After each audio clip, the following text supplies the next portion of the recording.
سن لیں آپ. عید میلاد النبی ایک نئی عید ہو گئی ہے. کیا اس کا حکم دیا محمد رسول اللہ نے؟ یفعلون ما لا یؤمرون.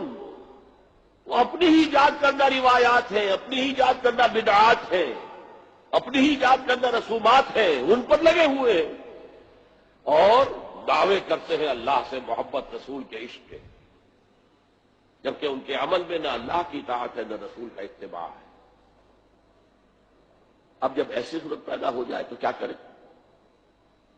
فمن جاہدہم بیدہ فہو مومن.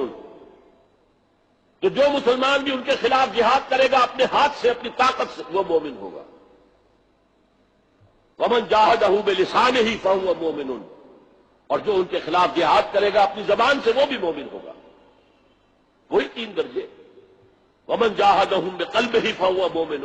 دل سے نفرت رکھ کر جو جہاد کرے گا بالقلب وہ بھی مومن ہوگا. فما وراء ذلک من الایمان حبۃ خردل.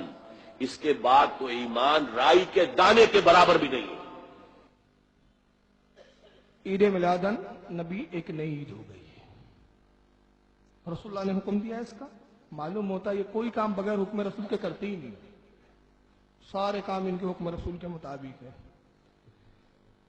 تو اب ایسی صورت پیدا ہو جائے کہ میلاد النبی منا رہے ہیں لوگ، تو کیا کریں؟ جہاد کریں ان کے خلاف، ہاتھ سے، زبان سے اور دل سے. دل سے بھی نہیں اگر برا جانا ایسے لوگوں کو، میلاد منانے والوں کو، تو کیا ہو گیا؟ ایمان رائی کے دانے کے برابر. نائک صاحب کو بھی سن لے ذرا اس میں. ربیع اول پہلا چیز کئی حدیث میں نہیں آتا ہے کہ محمد صلی اللہ علیہ وسلم کا جنم دن منانا چاہیے، کئی حدیث میں لکھا نہیں ہے. تو 12 ربیع اول بنانا تو کئی حدیث اور قرآن میں نہیں ہے. جیسا میں نے کہا کوئی بھی حدیث اور قرآن کے اندر یہ نہیں کہا گیا ہے کہ ہمیں محمد صلی اللہ علیہ وسلم کا سالگرہ بنانا چاہیے. تو سالگرہ بنانا ہمارے مذہب میں سے کچھ ہی نہیں. تو ذاکر نائک بھی کہتے ہیں کئی حدیث میں آیا نہیں. میں ان کے اس لیے دکھا رہا ہوں، یہی اعتراض دیوبندی مولوی نے بھی کہا ہے. تو اس کو تو میں مشہور نہیں کرنا چاہتا. گمنام کو کیوں مشہور کیا جائے؟ تو جو مشہور ہے اسی کی بات کی جائے، کیونکہ اعتراض تو وہی ہے اس کے بھی. تو وہ بھی کہا کہ گیا کہ بھائی میلاد النبی منانا حدیث میں نہیں ہے.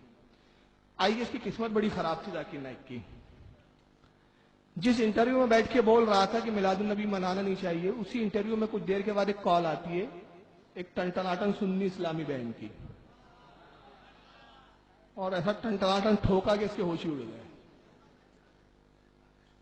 اور اس سے اس نے سوال کیا اور سوال کا جواب نہیں دے سکا. گویا یہ واضح ہو گیا کہ ہمارے یہاں کی عورتوں کے بھی جواب ان کے پاس نہیں ہے، تو مردوں کے کیا جواب دیں گے یہ لوگ. اب ہماری بہن نے سوال کیا ہے، وہ دیکھیے کیا سوال ہے، آئیے ذرا سنیں. آپ خود ہی زبانی سن لیں اور پھر جواب کیا ہے وہ بھی سن لیں. جی.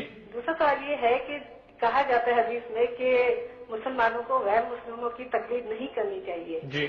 تو جو یہ ٹائی اور جو جس سوٹ میں آپ بیٹھے ہیں یہ غیر مسلم زیادہ پہنتے ہیں، بلکہ وہی پہنتے ہیں. تو کیا یہ جائز ہے ٹائی پہننا یا یہ فل سوٹ پہننا ہے؟ بہت شکریہ. دونوں سوال بڑے اہم سوال. ٹائی پہ تو پہلے بات ہوئی تھی، ایک اور تفصیل سے بھی میں چند دنوں میں بات ہم کریں گے ٹائی کے حوالے سے اور حوالے سے. کتنی دیر کنٹرول روم؟ 40 سیکنڈ ہمارے پاس ہے بریک پہ جانے سے پہلے، اس لیے ہم جواب جو ہے اس کا ویلکم بیک ہوتے ہیں حضرات. ڈاکٹر ذاکر نائک کے ساتھ ایک طویل نشست جاری ہے گفتگو کی. اور ڈاکٹر صاحب پہلی جو بات بریک میں جانے سے پہلے آپ اس کو کچھ فردر کرنا چاہیں گے یا آگے بڑھیں؟ اور دوسرا سوال جو تھا، دوسرا سوال آگے بڑھتے ہیں. میرے خیال سے بہت سے سوال، ایک سوال خواتین نے پوچھا ہے، بہت آگے بڑھتے، بہت سارے سوال ہیں. ٹائی کا جواب نہیں تھا. کیوں نہیں تھا؟ انگریزوں کا لباس ہے. سوال ہی میں تھا کہ اللہ کے رسول نے تو فرمایا دوسروں کا طریقہ مت اپناؤ. تو آپ کو میلاد النبی تو دوسروں کا طریقہ نہیں ہے، وہ تو صحابہ کا طریقہ ہے. نبی تو نبی خود میلاد مناتے تھے اپنی. حدیثوں میں آیا ہے نا، پیر کے دن روزہ رکھ کے ذکر کیا آپ نے، میلاد کا تذکرہ کیا ہے نا. مطلب وہ ایک الگ بات ہے کہ اس زمانے میں ڈھنگ اس طرح کا نہیں تھا جو آج مروجہ طریقہ ہے. آج اس پر گفتگو کرے گی. جو مروجہ طریقہ ہے اس میں جو چیز کیا غلط ہے، جو غلط ہے اس کو چھوڑا جا سکتا ہے، جو صحیح ہے اس کو تو آپ کو قبول کرنا پڑے گا. تو بہرحال ٹائی کے بارے میں آئے کہ بھائی وہ تو اسلامی لباس نہیں ہے. تو ان کو فوراً یاد آیا کنٹرول روم کتنا منٹ